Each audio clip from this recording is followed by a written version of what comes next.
안녕하세요. 히쌤 교실의 히쌤입니다. 오늘은 네 번째 시간 4.19 혁명에 대해서 같이 보도록 하겠습니다. 4.19 혁명 순서는 두 가지예요. 이승만 정부의 장기 집권 시도와 4.19 혁명, 이 순서대로 보려고 하는데, 들어가기에 앞서 여러분들 이 사진을 같이 보려고 해요. 이 사진 누구가 지금 있는 것 같아요? 여러분들 봤을 때 나이대가 어느 정도로 보이죠? 그렇죠. 딱 봐도 초등학생 같아 보이죠? 초등학생 정도의 친구들이 여러 모여서 지금 뭔가 외치고 있어. 울부짖고 있어요. 그리고 위에 플랜카드를 보면 부모 형제들에게 총뿌리를 대지 마라 라고 플랜카드를 들면서 뭔가 외치고 있습니다. 이게 뭐냐? 이게 4.19 혁명 당시에 거리로 나선 초등학생들이에요. 어떻게 초등학생까지 거리에 나왔지? 도대체 무엇 때문에 그랬지? 그리고 그들이 말하고 있는 부모 형제들에게 총뿌리를 대지 말라는 건 무슨 말인지?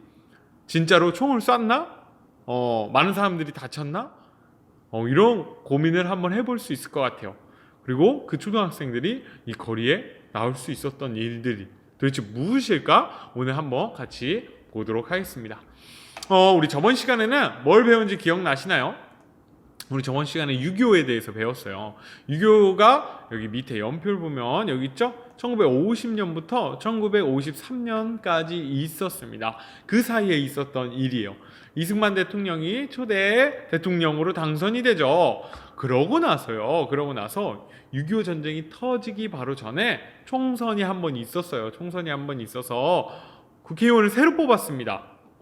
근데 맨 처음에 이때 기억나나요? 5월 10일에 총선거 때 뽑았던 재헌 국회에서는요, 딱 임기가 2년밖에 안 됐어요.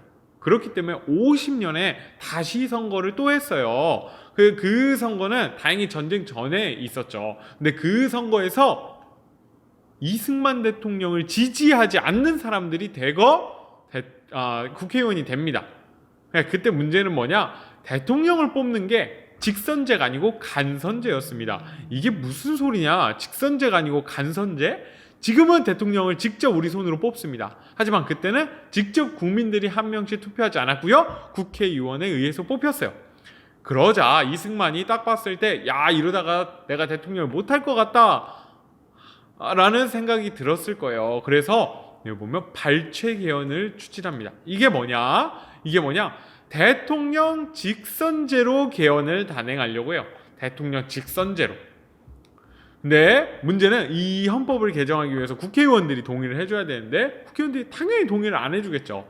그래서 군대와 여기 앞에 보면 경찰력을 동원했어요. 그리고 여기 보면 전쟁 중이었죠. 그 전쟁 중에 이런 공권력을 활용해서 대통령 직선제로 개헌을 해요. 그러고 나서 투표해서 대통령이 됩니다. 많은 국민들이 이승만을 지지했거든요. 그래서 대통령이 돼요. 그러고 나서 또 한 번 이제 대통령을 하고 싶으셨나 봐요. 그래서 시행한 게 바로 이 4.4.5.2 개헌이라는 거예요. 이 4.4.5.2 개헌은 정말 재밌습니다.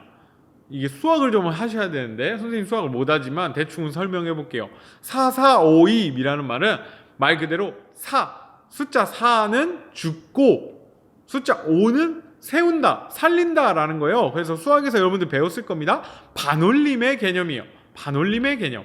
그래서 이 반올림의 개념이 여기에 헌법에 들어가요. 이게 뭔 말이냐?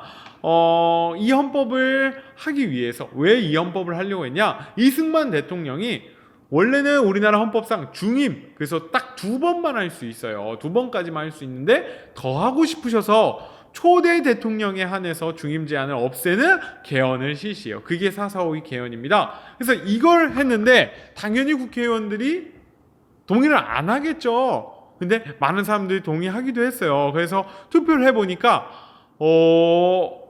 135표가 나와요. 135표가 나옵니다.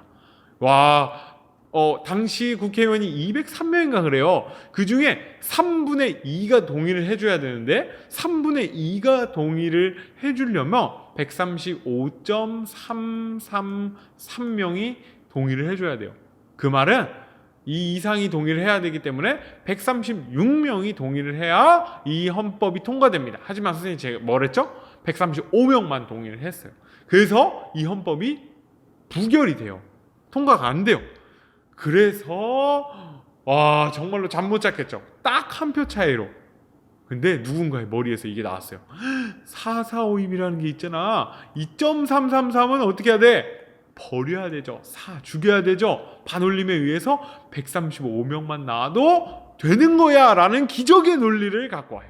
이 기적의 논리를 이 투표의 다수결의 원칙에 갖고 와서 이틀 후에 이 헌법이 가결됐음을, 이 헌법이 통과됐음을 발표합니다. 난리가 나죠. 난리가 나요. 그래서 전설의 4.4.5의 개헌이 통과가 돼요. 정말 대단한 일이죠. 그래서 이승만 대통령이 다시금 투표에, 그러니까 선거에 나올 수 있게 됩니다. 그래서 장기 집권의 토대를 마련했다고 해요. 문제는 이러한 것뿐만 아니라 당시의 배경, 4.19 혁명이 벌어질 수밖에 없었던 배경이 무엇이냐. 1950년대 후반에 미국의 경제 원조로 감소로 경제가 위기됩니다. 여러분들 보듯이 이 6.25 전쟁 있죠. 6.25 전쟁이 끝나고 나서 우리나라는 정말로 황폐해졌어요. 너무 가난했는데요. 이 가난함을 극복하기 위해서 미국에서 많은 원조를 해줍니다. 무상으로 원조를 해줘요. 그러다가 점점 이거에 대해 가격을 붙이기 시작하죠.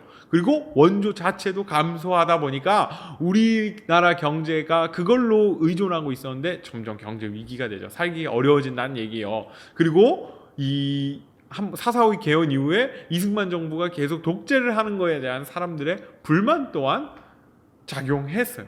그러다 발단이 뭐냐? 바로 이 3.15 부정선거입니다. 너무 중요해요. 3월 15일 부정선거가 단행돼요. 이게 뭐냐? 이승만 대통령이 투표에 나옵니다. 당시에는요, 대통령뿐만 아니라 부통령도 같이 나왔어요. 그래서 이승만 대통령의 대항마로 조병욱 박사가 나왔는데, 이 조병욱 박사가 신기하게 선거 전에 심장마비로 돌아가세요. 갑자기 돌아가세요. 그래서 대통령 단일 후보로 이승만 대통령이 떨어질래야 떨어질 수가 없었겠죠. 물론 단일 후보는 아니었어요. 근데 유력한 조병욱 후보가 저희가 적이 됐기 때문에 거의 너무 유력해요. 될 거는 누구든 예상했어요. 문제는 부통령입니다. 왜 이 당시에 부통령이 중요했냐?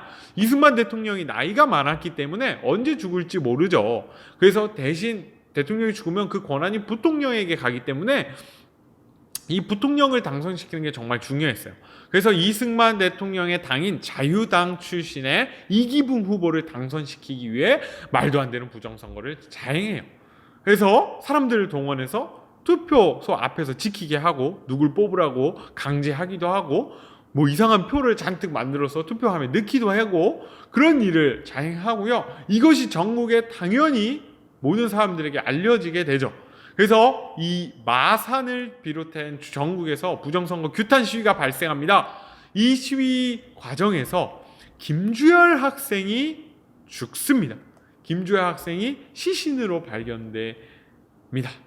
김주열 학생이 마산 앞바다에서 시신으로 발견되는데 문제는 그냥 시신이 아니고 눈에 최루탄이 박힌 상태의 시신이 발견돼요. 그리고 이게 기사가 나가죠. 신문으로 발간이 돼요. 사람들이 그 사진을 보고 난리가 납니다. 정말 난리가 나요. 그래서 전국적으로 시위가 격렬해지고 대규모 반정부 시위가 4월 19일 날 일어나게 되죠. 거기에 당시 초엘리트라고 할 수 있는 대학 교수단까지 시위에 참가하면서 와, 이거는 대통령이 버틸 수 없겠다라고 생각을 해요. 이게 당시 김주열 학생을 보도하는 부산일보예요. 여기 보면 여러분들 보기 조금 힘들 수도 있는데 최루탄이 눈에 박힌 상태의 이거고요. 그리고 당연히 자기 손자가 죽었는데 누가 기뻐하겠습니까? 이런 사진들이 신문에 나오고 사람들이 이걸 보고 엄청나게 분노하게 되는 거예요. 그리고 이렇게 대학 교수단이 저기를 하죠. 여기 보면은 학생의 피해 보답하라라는 말로 이야기를 해요. 한마디로 많은 학생들이 죽어나갔고 피를 흘렸다는 이야기죠. 결과는요, 이승만 대통령이 하야를 합니다. 내려온다는 얘기예요. 그리고 자유당 정권이 붕괴돼요. 이기붕 후보는 자살을 선택하고요. 이 의의가 정말 중요하죠. 학생을 비롯한 다양한 시민 계층이 참여해요. 아까 여러분들 봤죠? 초등학생뿐만 아니라 중학생, 고등학생, 그리고 어른들, 노인 할 거 없이 다양한 시민 계층이 이 시위에 참여하고요. 정말 중요한 건 독재 정권을 물리친 민주주의 혁명이라는 게 중요해요. 우리나라에서 정말 최초로 일어난 민주주의 혁명이죠. 독재를 사람들의 힘으로, 민중의 힘으로 물리쳤다라는 게 정말로 큰 의미가 있습니다. 여러분들에게 지금 주어진 이 민주주의는 그냥 주어진 건 아니에요. 많은 사람들이 피를 흘렸죠. 민주주의는 피를 먹고 자라는 나무라는 이야기도 있을 만큼 많은 사람들이 이 민주주의를 위해 희생하셨습니다. 그래서 여러분들은 정말 지금 자유롭게 이야기하고 대통령 욕도 하지만 잡혀가지 않는 사회에서 살 수 있게 된 거예요. 어쨌든 그럼 이 이야기가 나랑 뭔 상관이냐? 이 이야기가 나랑 뭔 상관이냐? 내가 그러면 앞으로 살아갈 때 불의 또는 민주적이지 않은 걸 봤을 때 나는 어떻게 대처할 것인가를 여러분들이 잘 고민했으면 좋을 것 같아요. 다음 시간에는요, 뭘 하냐? 이제 박정희 대통령에 대해서 볼 거예요.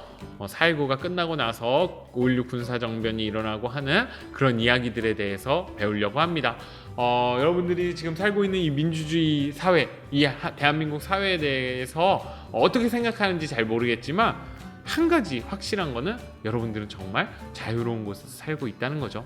여러분들이 자유롭게 말할 수 있는 곳에서 살 수 있다는 거예요. 그게 얼마나 값진 것인지는 앞으로 역사 수업을 듣다 보면은 더 깨닫게 될 겁니다. 그럼 여기까지 수업 들어준 친구들 고생 많았고요. 우리 다음 시간에 만납시다. 안녕.